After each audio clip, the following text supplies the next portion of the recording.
Bismillah, Assalamualaikum warahmatullahi wabarakatuh. Alhamdulillah, wassalatu wassalamu ala rasulillah wa ala alihi wa sahbihi wa man tabi'ahum bi ihsanin ila yaumiddin, amma ba'd.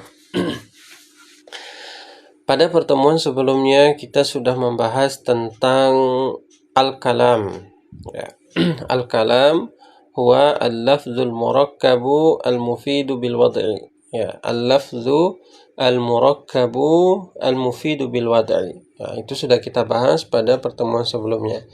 Nah, sekarang kita akan membahas tentang aqsamul kalam, yaitu pembagian al-kalam, ya. Wa aqsamuhu salasah. Dan pembagian al-kalam ini ada 3 macam. Yang pertama, ya, aqsamul kalami salasatun. Pembagian syarah dari Syekh Utsaimin rahimahullah, pembagian al-kalam ada 3. Wal hasaru yahtaju ila tauqif. Adapun membatasi 3 bagian ini atau 3 macam ini harus membutuhkan keterangan. Ya. Fa idza qala qailun, apabila salah seorang berkata, mad dalilu ala anna aqsamil kalami salasah. Ya, mad dalilu ala anna aqsamal kalami salasah. Mana dalil yang menunjukkan bahwasanya pembagian kalam itu terbagi menjadi 3 macam? Ya, berarti harus butuh keterangan, ya. Hal fil Qur'ani ma yadullu ala anna aqsamal kalami salasah? Apakah terdapat keterangan dalam Al-Qur'an yang menunjukkan bahwasanya pembagian al-kalam itu ada 3, ya. Kemudian au fi sunnati ma yadullu ala anna aqsamal kalami thalatha, ataukah terdapat dalam sunnah yang membagi al-kalam itu ada 3 macam, au fil ijma', atau terdapat dalam ijma' para ulama, atau au fil qiyas, atau ada qiyas dari para ulama yang membatasi tentang al-kalam itu 3 macam. Ya, naqul laisa fil kitab wala fis sunnati wala fil ijma' wala fil qiyas.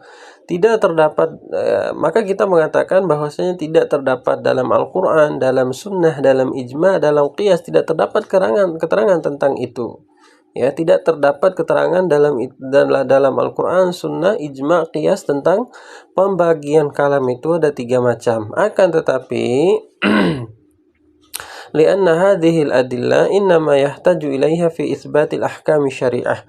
Ya, bahwasanya hukum-hukum di atas Al-Quran, Sunnah, Ijma', Qiyas ini hanya ditetapkan untuk menentukan hukum-hukum yang berkaitan dengan syariat. Ya, amma an-nahwu, adapun dalam ilmu nahwu fala yahtaju ila hadza, maka dia tidak membutuhkan tentang keterangan ini.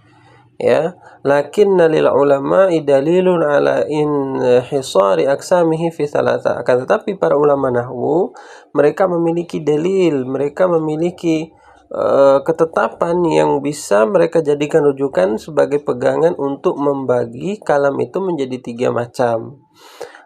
Wa huwa at-tatabbu' wal istiqra'. Maka para ulama itu pegangannya adalah mengikuti, yakni annal ulama rahimahumullah tattabi'u kalam al-arab. Mereka mengikuti perkataan atau kaidah-kaidah yang ada dalam bahasa Arab. La yakhruju an hadhihi al-aqsam ats-tsalatsah. Maka setelah mereka mengikuti semua kaidah-kaidah bahasa Arab, maka semua yang berkaitan dengan masalah al-kalam, al-jumlah mufidah ini tidak keluar dari 3 macam tadi. Maka itulah para ulama membagi isim, fi'il, dan huruf. Ya, maka pembagian al-kalam adalah isim, fi'il, dan huruf. Ya. Maka dari sini kita melihat bahwasanya pembagian kalam itu terbagi menjadi 3, karena para ulama setelah mereka mengikuti, bahwasanya setelah mereka menetapkan dan mengikuti kaidah Arab, maka terbagilah al-kalam itu menjadi 3 macam bagian. Kemudian apa yang dimaksud dengan isim? Maka berkata Syekh Utsaimin rahimahullah ta'ala, al-ismu huwa ya, madalla ala ma'nan fi nafsihi. Isim itu adalah yang menunjukkan makna terhadap sesuatu. Wa khala bihayatihi 'anid dilalati 'ala zaman. Dan dia tidak berkaitan dengan waktu.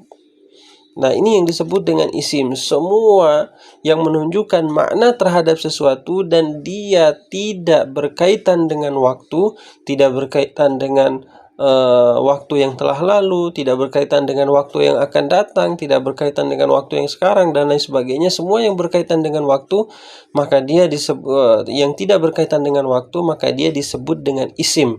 Ya, baik itu kata benda, kemudian hewan, manusia, dan lain semuanya itu disebut dengan isim selama dia tidak menunjukkan waktu. Kemudian apa yang dimaksud dengan fi'il? Fi'il adalah ma dalla ala ma'nan fi nafsihi wa dalla bihayatihi ala zaman. Adapun fi'il adalah kebalikan dari isim, segala sesuatu yang menunjuki suatu makna, yang menjelaskan tentang suatu makna dan dia terikat dengan waktu. Bisa jadi waktu itu adalah waktu yang telah lalu, atau waktu yang telah akan datang, atau waktu yang sedang dilakukan. Nah, ini namanya fi'il. Ya, segala sesuatu yang berkaitan dengan waktu, maka dia disebut dengan fi'il. Misalnya berjalan, berlari, ya, pergi, ya, makan, minum, dan lain sebagainya, dan dia berkaitan dengan waktu, ya, misalnya kapan dia makan, kapan dia minum, dan lain sebagainya, itu kan menunjukkan bahwasanya dia terikat dengan waktu, maka dia disebut dengan fi'il, ya. Kemudian adapun al-huruf ma laisa lahu ma'na fi nafsihi. Adapun huruf, dia tidak memiliki makna jika berdiri sendiri, tidak memiliki makna yang sempurna jika berdiri sendiri. Wa inna ma yadhharu ma'nahu fi ghairihi, akan tetapi maknanya yang sempurna apabila diikat dengan sesuatu yang lain. Ya, misalnya fi, di. Apa maksudnya di? Ya, dia tidak bermakna kecuali digabungkan dengan kata yang lain. Misalnya fil baiti, di dalam rumah, itu dia baru sempurna. Ya, ini yang dimaksud dengan isim, fi'il. Taib. Kemudian berkata Syekh Utsaimin rahimahullahu taala, lakinna hadza fil haqiqah ma'a su'ubatihi 'alal mubtadi'. Ya. Akan tetapi sebenarnya permasalahan ini, ya, walaupun susah ataupun sulit dirasakan oleh pemula atau orang-orang yang baru belajar tentang ilmu nahwu, ya, faidatuhu qalilah. Faidahnya sangat sedikit. Ya, idzan naqul a'tana alamatal ism min ajli idza wajadna hadhihi al-alama arafna annahu ism. Akan tetapi, ya, bersamaan dengan susahnya yang mereka rasakan, maka nanti akan dimudahkan dengan tanda-tandanya. Kemudian Syekh Utsaimin mengatakan, a'tana alamatal ism, berikanlah kami tanda-tanda isim atau tanda-tanda fi'il atau tanda-tanda huruf, ya.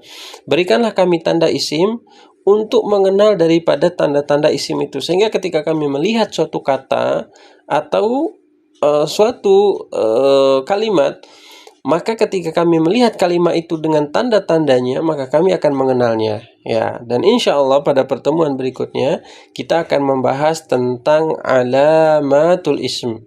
Kita akan membahas tentang tanda-tanda isim supaya kita bisa mengenali bahwasanya itu isim. Barakallahu fikum.